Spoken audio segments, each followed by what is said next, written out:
Today I want to cover the story of Karen Silkwood.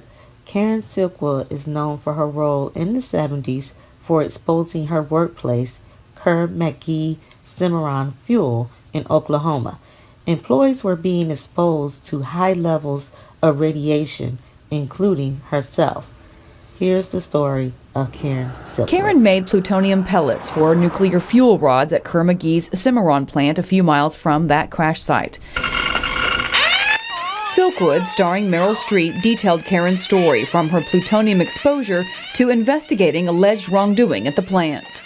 There's been too many people afterward come forward and say what she said was happening. Like allegations of manufacturing faulty fuel rods and risking the health of employees with lax safety procedures.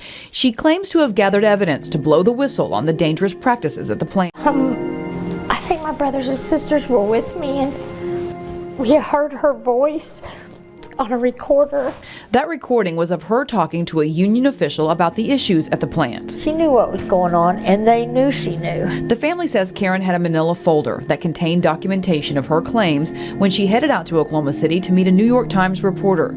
She never made it, and the documents were never recovered at the scene. There's people that saw them. What happened to them after that, they don't know. Oklahoma police ruled her death a single-car accident, but some believe somebody ran her off the road. In the fall of 1974, 28-year-old Karen was in the middle of a union battle with Kerr McGee over worker safety violations. And when she found out she was contaminated with a lethal dose of plutonium, it was time. Karen's car ran off the road and hit a culvert. She died instantly.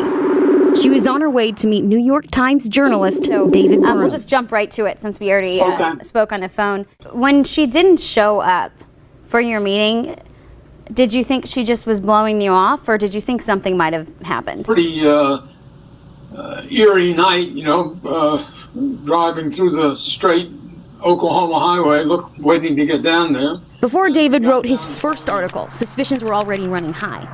Was it a tragic car accident or something sinister? When the first story came out, he wrote a union investigator had concluded she'd been run off the road because there was damage and different colored paint chips in her rear bumper. Would Kerr McGee, this massive corporation, murder one of its employees? That's a very big deal, very big step for them to take. He says when he got to the scene of the accident, he spotted a bloody notebook, but a folder that she's rumored to have carried with her that had evidence against Kerr McGee was nowhere to be seen. Proving the existence of a folder that wasn't in the car is so hard. He says it's possible she was murdered, but it seems unlikely that someone could have planned for her car to hit the culvert the way it did. There just isn't evidence. It's an irritating thing. I mean, when you write a newspaper story, you want it to be definite and positive and everything else. To me, I don't think somebody set out to kill her. I think they set out to scare her, and she died. And at that point, it became oh my gosh, what do we do? At the car scene, a trooper found 2 tablets of the sedative Quaalude in the car. In 1974, Quaalude was a popular new sleeping pill that produced drowsiness within 10 to 20 minutes. If the drug is taken over a long period of time, the user can develop a Quaalude tolerance and have its effect lessen, meaning that the effects that it had in the beginning of the users, when the user began to take the drug, may not have that same effect. Also, the trooper remembers finding cannabis, and the police reported that Karen fell asleep at the wheel.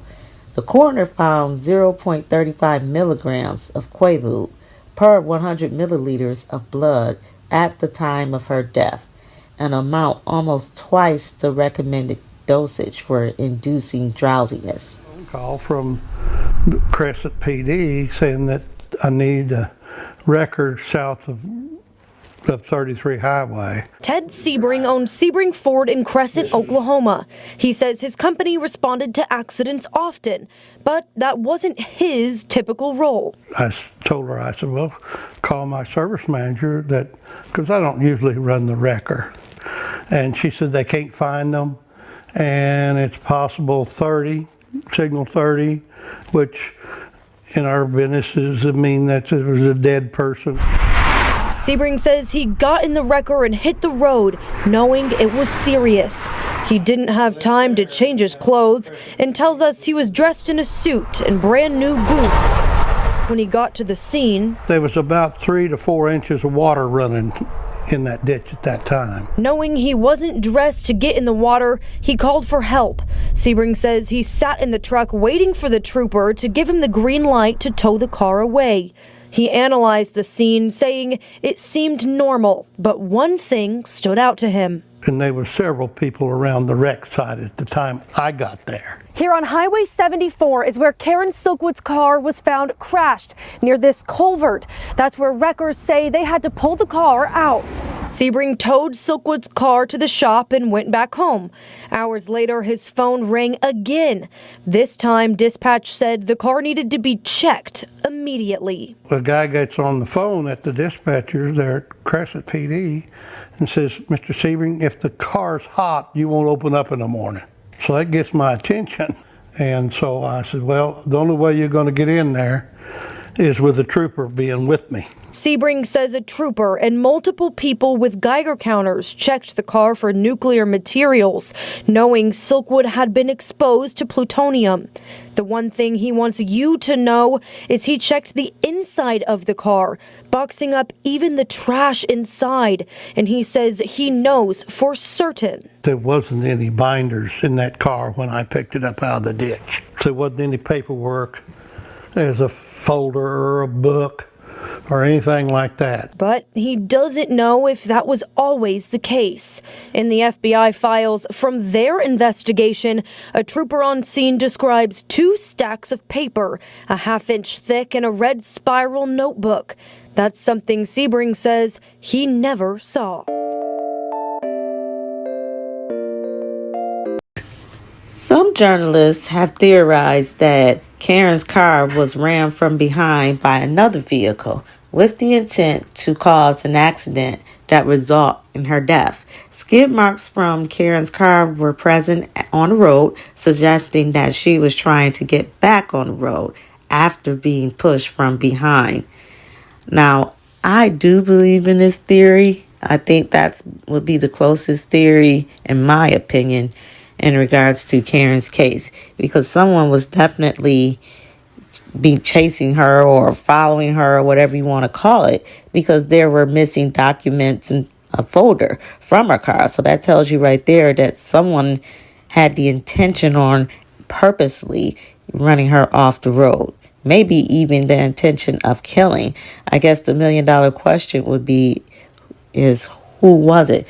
Was it the company, Cimarron, or was it a federal entity? I guess we'll never know. So the second theory would be, and that's from Karen's relatives, that there were that it was definitely foul play, but that Karen was receiving threatening phone calls very shortly before her death, calling her with these threatening phone calls. Was it the company, Cimarron, or was it a federal entity? In my opinion, it could only be 2 things, those 2 entities. So, again, this happened in 74 when Karen died, and I was born in 74, and I'm almost 50. So this is a almost half a century case where there's been no kind of clues or anything that's come up or anything that is substantial that could lead to what really happened or who were the entities that caused Karen's death. So in my opinion, and I have to be careful what I say, but I truly believe that it was beyond the company. I'll put it like that it was a higher up entity. And I'll just leave it like that.